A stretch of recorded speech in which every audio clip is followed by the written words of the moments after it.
All right, guys. So before we get started with today's lesson, are there any questions over the homework? Okay.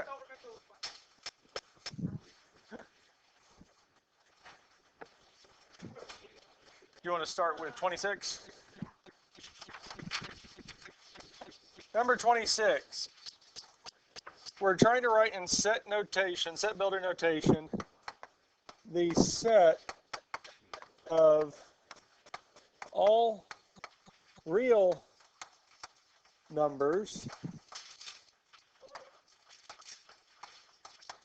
greater than 19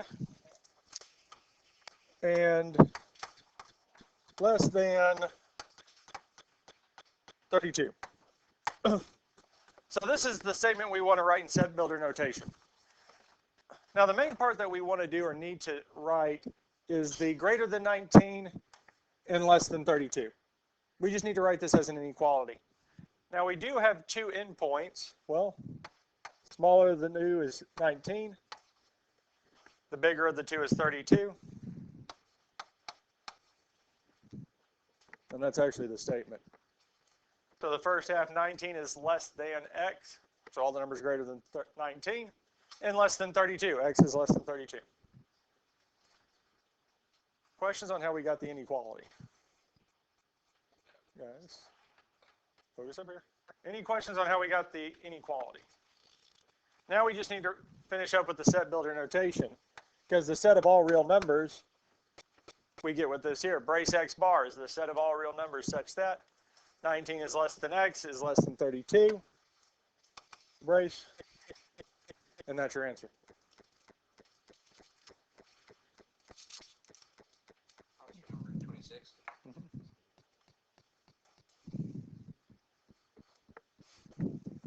Mm-hmm. 23.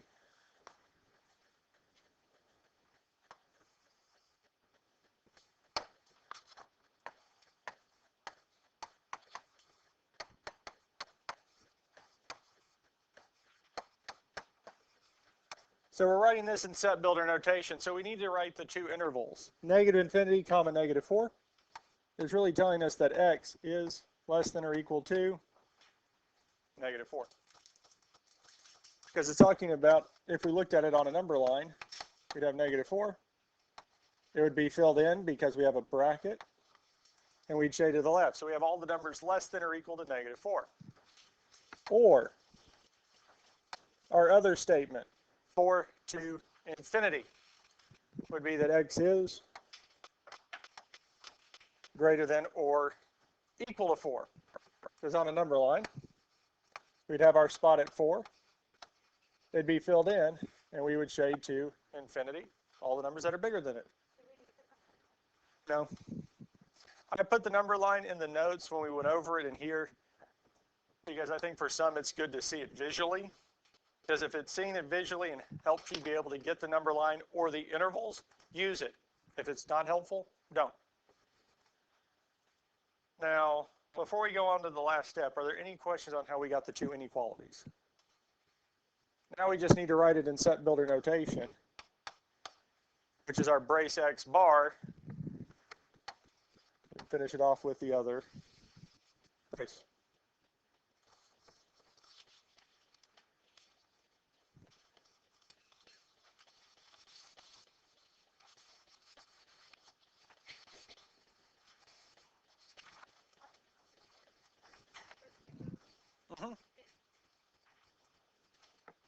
So the set of all real numbers such that x is not equal to 4. So really we're saying all the numbers at work are every number, any number except for number 4. So we have to put a circle at number 4, but now where are we going to shade? Everywhere else. We'll shade to the left, and we'll shade to the right.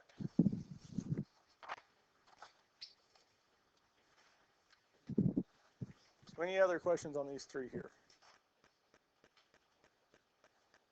So we're going to go on and start the lesson here. The last problem on the homework number 27 is almost the same as 20. Just going the other direction, we're not graphing it, we're putting it back in set builder notation, but is essentially the same thing. Because I think 27 is the set of all real numbers except 100. So kind of like 20, it's going to look similar to it. You're just going to have to change a number. 27, is it just like... It's going to look just like 20. Just like 20? All right. Or the starting problem with 20. It'll look just like it, except it's not going to be 4. It's going to be 100. Yep. Now, yeah, that's part of the reason I'm not going too in-depth with it. Just change that one number and you got it. What we're looking at today is parent functions. Now, parent functions are the most basic form of that function. The first one we have is a constant function. A constant function is a flat line. Y equals 1 is the constant function, its basic function. Any other constant function we get from it is just taking a transformation, moving it up, down, left or right to get the new one. Now, for the most part, we don't talk too much about constant functions because there's not a whole lot of change in them. They're just a flat line. We can only move them up or down. That's about it. The second one we have is a linear parent function. F of x equals x, or y equals x. Is considered linear. It's a straight line going up or down. Absolute value, we've seen those. Those are our V-shaped graphs. In our quadratics, our x squared, our U-shaped graph. These are the parent functions. And there's a reason that they actually call them parent functions. It is because, well, every other linear function is going to look like this. It's going to have some characteristics to it. Almost like our parents. We have some characteristics that we share with them. We look similar to our parents. And that's why they call them the parent functions. Because any and all linear functions that we could possibly have are going to look something like this. They're going to have that straight line to it. All absolute values are going to have a V-shape to them in some way, shape, or form. Some of them are going to be skinnier. Some of them are going to be wider. We could flip it. We can turn it. It'll still be an absolute value. In quadratics, these x squared is going to have a U-type shape. Really, all even degree polynomial functions will have some type of U to it, but it might be a little more curved in the middle when we get to quartics and cubics. But these are the main four that we're going to look at, or really three: linear, absolute value, and quadratic, that we'll look at these here. Now, with all of these here, the domain should be the easiest thing to pick out, to be able to know. Because what is the domain? All real numbers. The only time we won't really have a domain, numbers that we can plug in that are all real numbers, is if we're talking about radicals, our square roots, our even roots, or there's a variable in the bottom of a fraction, are going to be the main places where we will have restrictions. And there are some exceptions to that there, but here, a linear function, we can plug any number in, we can get any number out. Absolute value, we can plug any number in, but in the basic sense, there's only a set number of numbers we can get back out of it. Quadratic, we can plug any number into a quadratic, but there's only certain values that come out. Now, the first thing and the main thing we're looking at today is the types of transformations, how we can affect or move these. Now, to start with, I'm going to write out, so for linear, y is equal to back one, f of x is equal to ax plus b.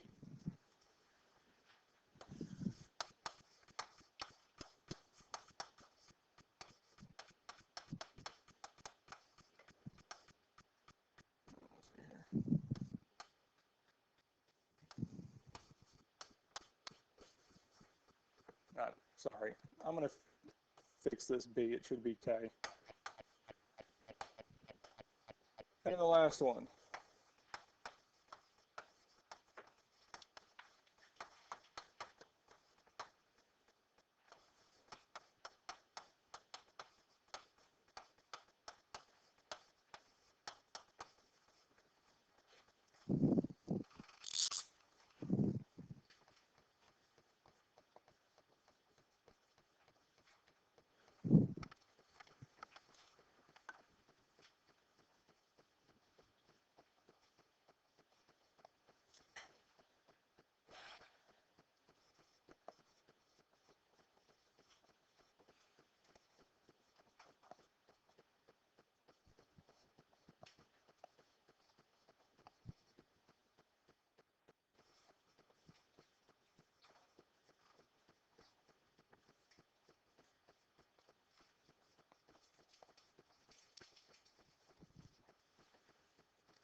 You're probably not going to like this. I'm going to alter linear just one more time.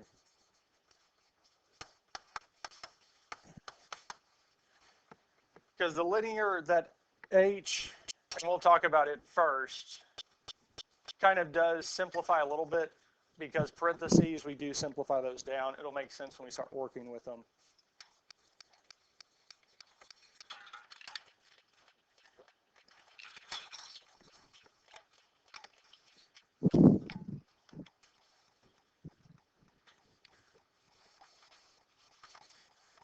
There are two main types of transformations, or two groups of transformations that we have. One of them does not change the shape or orientation of it. It's more of a fixed translation. We move it up, we move it down, we move it left, we move it right. You're just taking it and moving it on a coordinate plane. The other does change it. We call them vertical stretch or shrink, or horizontal stretch or shrink. We're going to make it bigger, we're going to make it smaller. It's going to increase faster, it's going to increase slower. We have those two. Now under the fixed one, we also have rotations. We can turn the graph, we can flip it across an axis or a line to have its mirror image. So we have translations that move it up, down, left, or right. We have rotations that can rotate it. We have reflections that will flip it. And we have our vertical stretch and shrink. And with these here, these values that we have up here, this is where we'll see where they work. And the first one that we have is a transformation as translation. It shifts the graph horizontally or vertically, but does not change its size, shape, or orientation. This is just going to move it up, down, left, right. Up, down, left, right. Now where this takes place is in these two places here. H moves it to the left or right. H moves it left or right. H is going to move it to the left or right. K is our up and down. Do that there. Up or down.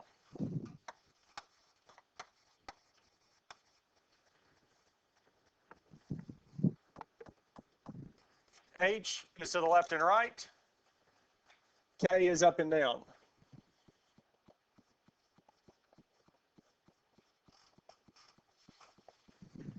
H is to the left and right. K is up and down. So when we get to 1.3 and we talk about actually applying these transformations, we'll plug those in where H is. Or if we're plugging in the up and down, we'll plug it in where K is. But what we're looking at with these here, and again, we're not graphing these. If we see a value where H is, we're talking about the movement to the left or to the right. If we see a value where K is, it's up or down.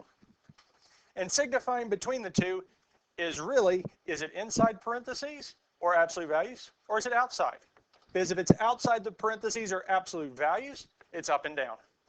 If it's inside, it's left and right. Okay? So if we look at the first one, the graph g of x equals x minus 4. We're not going to graph it in its parent function, but what is the parent function of this here? Is it constant? Is it linear? Is it absolute value? Or is it quadratic?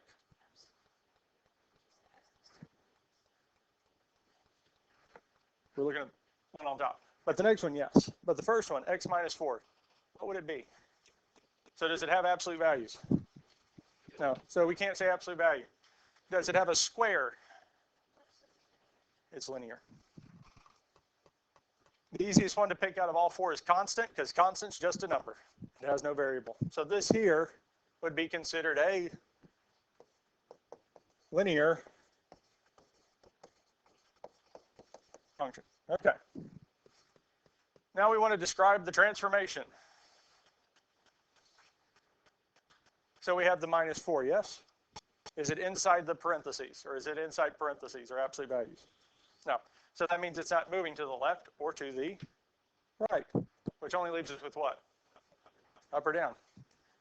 So what is the value that we have there? It is -4. So we're going which direction? How far? So to describe the transformation, it went down 4.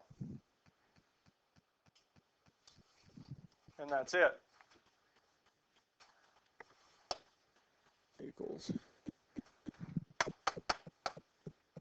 I'm going to clear all this out. I didn't clear it out earlier. That's fine. Graphing calculator. You're not going to have to do these on there, but I'm going to graph these so we can see it. So we have x equals 4. Not x equals 4. X. Y equals x. F of x equals x. This is the parent function of any linear function. Yes? And we said our new function, the one we're looking at, is x minus 4. Yes?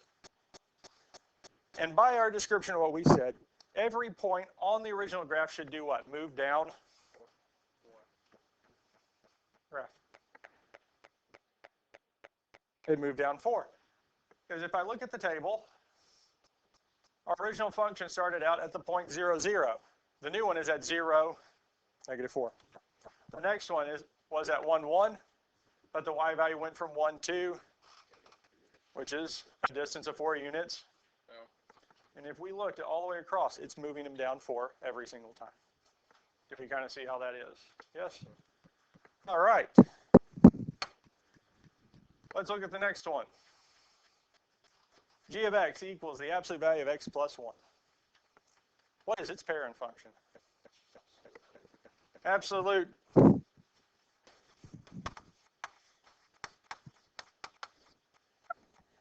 And we absolutely know that's true because it has what? Absolute values, yes. Now, I'll write out the absolute value function because we have g of x equals absolute value of x. This one we have inside the absolute value is the plus 1, yes?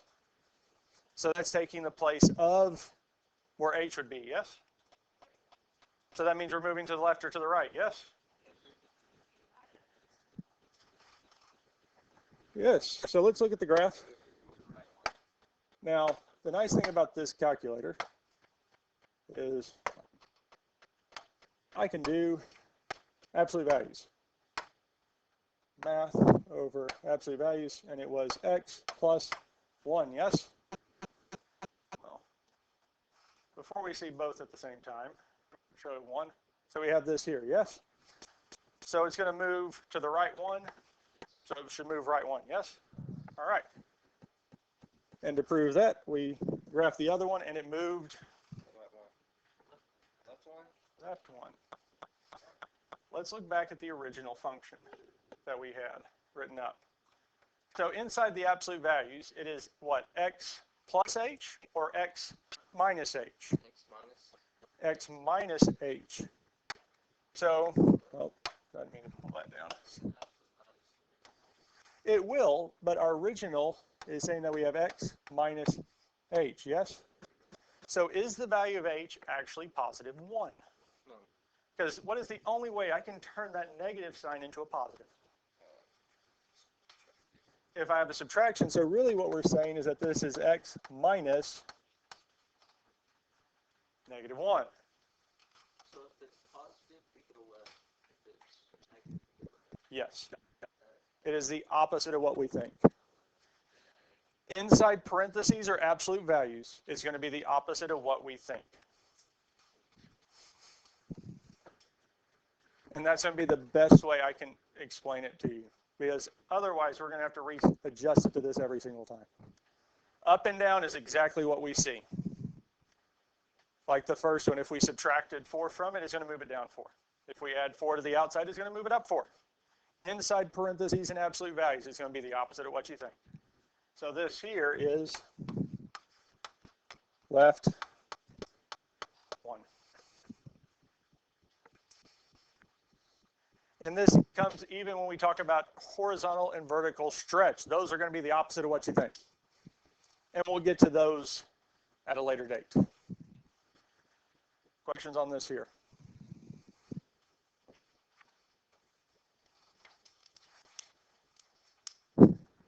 Because I think that's all the examples I have with that, yes?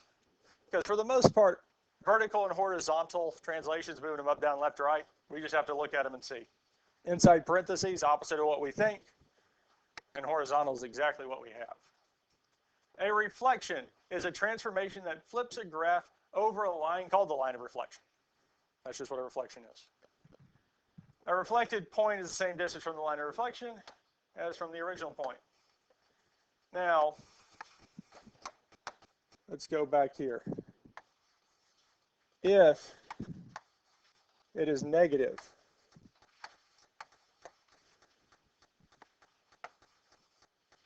on the outside, it is across the x-axis.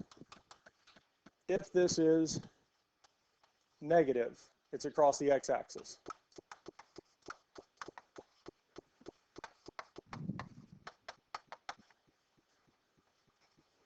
If the value in front of the parentheses or absolute values is negative, it's across the x-axis.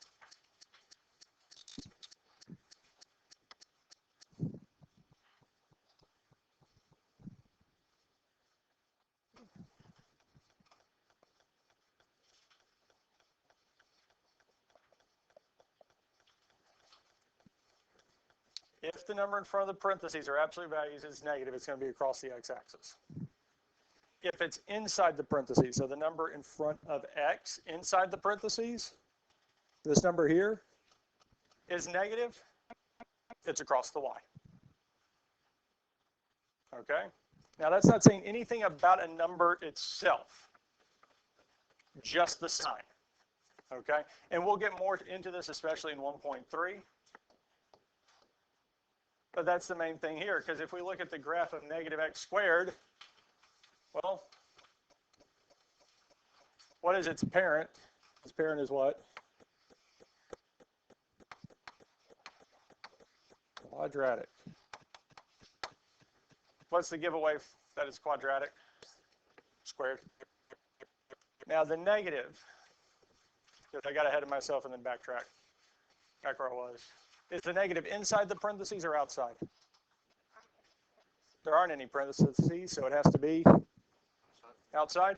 If it's outside, it's across the x. So this is reflected across the x-axis. Negative outside the parentheses is across the x-axis. Reflection is only with that negative. If it had just been 2 instead of negative, there is no reflection. Then the negatives in front of parentheses or in front of x are where we have reflections.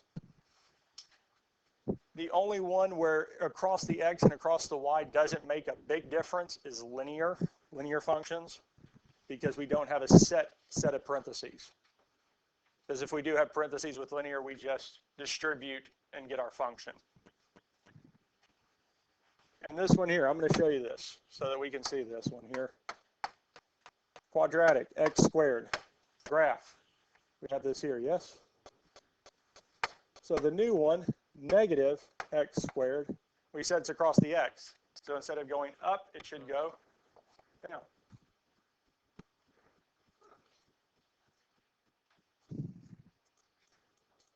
So we get this here, yes? And for this function, reflection across the y does nothing. I'll show you. Because we would say, parentheses, negative x, close parentheses squared. It's inside the parentheses, so it's reflected across the y, yes? Graph. It's the same thing. Because all the points to the left of the y-axis are now on the right, and all the points on the right of the y-axis are now on the left. Yep, it's kind of like when you look in a mirror. Left side of your face, it flips it, but it's the exact same image, yes? The only time that this gets any different is if we move away from the y-axis. I moved it 1 unit to the left.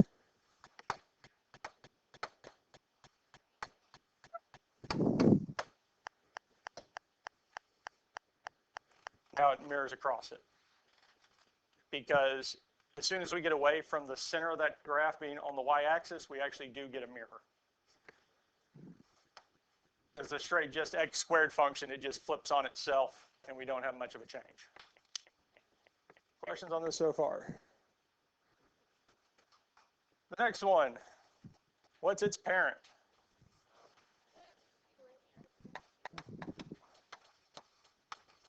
So when we looked at it, the three main ones we have are four, is our constant, linear, quadratic, and absolute value.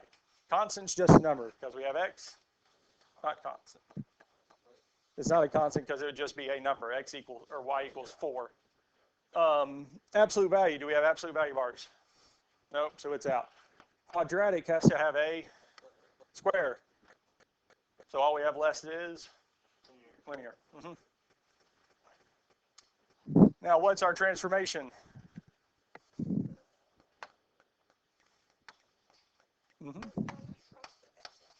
Yes.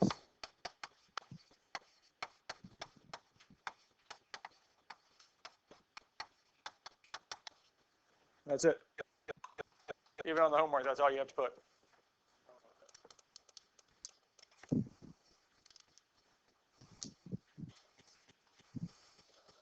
Wow. Yeah. We ready for the next one?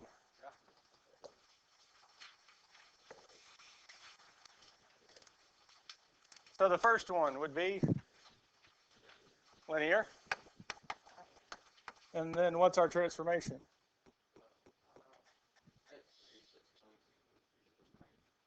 Inside or outside parentheses? Outside. Outside is where? Up. Or down? Up 3. Yep. Because up and down is exactly as we see it. There's no alterations, there's no changes. So just up 3. So the next one, because we have an exponent of 2, is a quadratic. You can simplify it to quad. Now, is our transformation inside or outside parentheses? So we're moving to the left or to the right? To the right. To the right. Because inside the parentheses is opposite of what we think. Since it's -2, it is right 2. Because negative makes us think left, but we have to go right.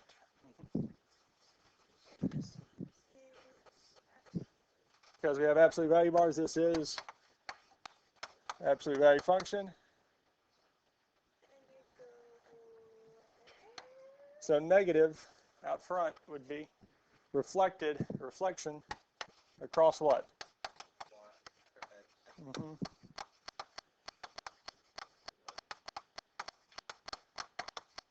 Is a reflection across the x-axis. Negative outside the parentheses is x-axis. Negative in front of the variable inside the parentheses is y.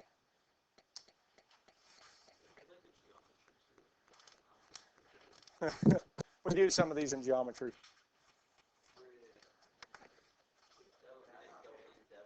No, we didn't talk about the functions themselves. Questions on any of this here?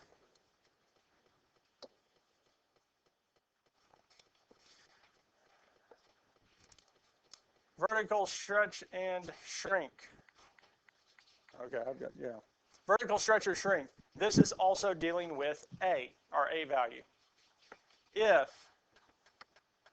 we can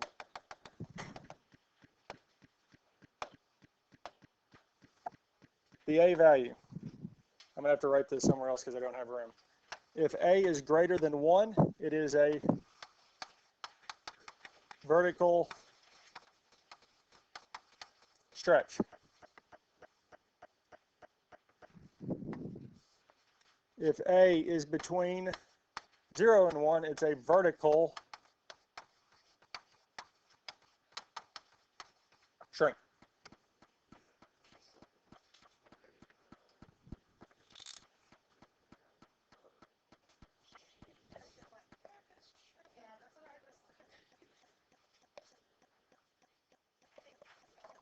Stretch. Did I misspell it? Okay.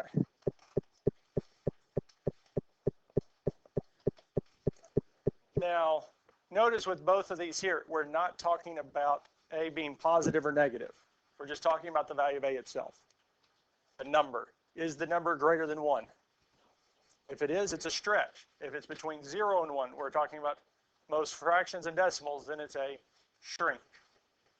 I'm not looking at the sign. We're not talking about the sign because the pure definition of this, we actually have it listed as the absolute value because we're looking at the number, not its sign.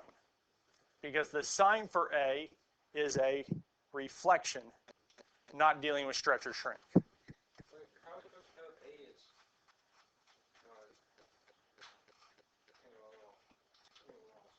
Let's look at number 2, what A is supposed to be? A is 2. All right, R2. So the parent for this is, right, so it would be absolute value.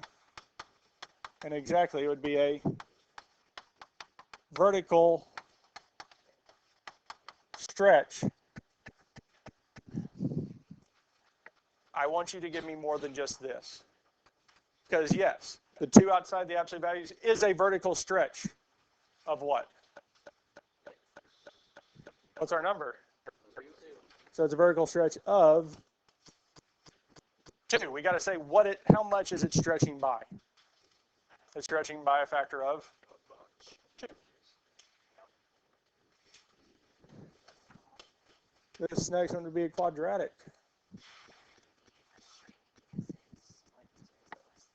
Exactly. Because the value in front of where A should be, because it's outside the parentheses, is 1/2. 1/2 is between 0 and 1. So it's a vertical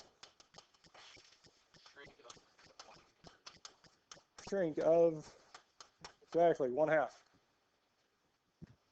That's it. Questions on any of these here? Let's look at the next one. Linear. Yes.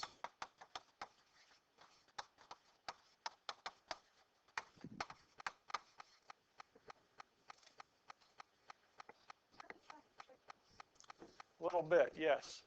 Are there questions so far? Are we kind of getting where this is at? Slowly. The biggest thing I would say, and the reason I started out with those 3 equations set up, there's one thing we'll change eventually, but not now. It's where horizontal stretch and shrink and kind of where Y reflection really goes in. But keep referring back to those. Yes, sir. How do you decipher between linear and vertical? So what's the exponent with linear? It is 1. We don't have one, right? Absolute values has the absolute value. Oh, the lines, okay. So this next one is, and the last one is, yep. Oh, absolutely. Has a little. Now, what's our stretch or shrink for? Yes.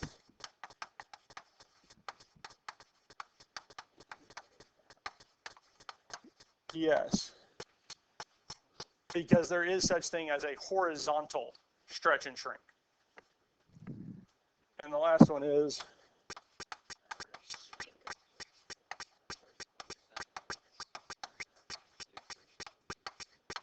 well, the only change is that in front of the X inside the parentheses and absolute values technically has a value. I call it B because that's where the horizontal stretch or shrink would be located.